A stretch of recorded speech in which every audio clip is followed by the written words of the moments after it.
I'm Michelle Krisel, Artistic Director of Ashlon Opera, and here we are in the Paramount Theater 3 days before the opening night of Madama Butterfly.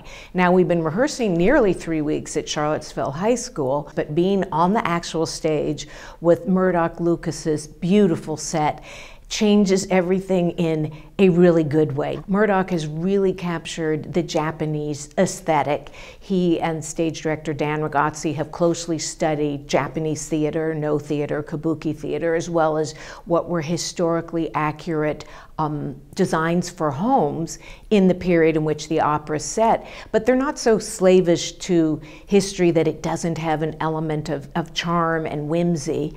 And the very narrow Paramount stage actually lends itself perfectly to those proportions, to a Japanese simple aesthetic. The hanging Norin fabrics, the central sort of, we'll call it a rooftop, which centers the emotional part of the stage. This is where people's lives are changed. It's just a very simple, elegant evocation of Japan. And then the simplicity of the set shows off the beautiful costume designs of Lauren Gaston. This year she's had a chance to really emphasize beauty. This is really Madama Butterfly in Japan in the 1870s, where these weren't overly bright colors. They're muted to some extent, but they're so elegant. And then what I find so fanciful are the Western elements that Japanese were exploring at that time, but not quite sure how to use them. So Goro, for example, will have a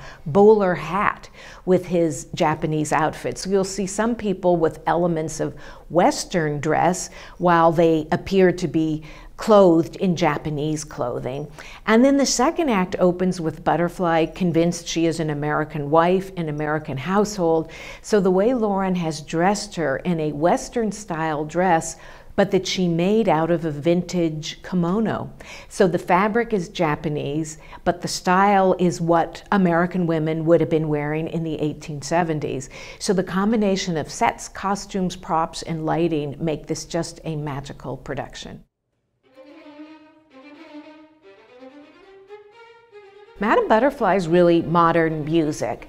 It has elements of Debussy, tone painting. It has the through composed style of Wagner. So in other words, it's much harder to play and to conduct.